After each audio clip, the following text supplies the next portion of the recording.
ada orang cuba pecah masuk rumah saya. Itu betul lah dia. Makin bahaya sekarang ni. Dia orang bukan hanya nak duit je, tahu tak? Masuk Uncle?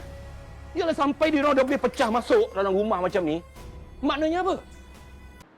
Angka fikirkan keselamatan Diana. Tapi kalau sampai macam ni tindakan dia orang ni, Angka dah tak boleh jamin lah.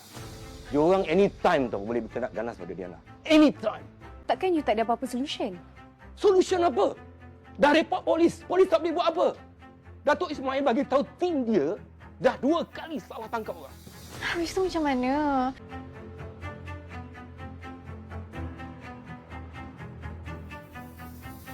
Ada satu jalan.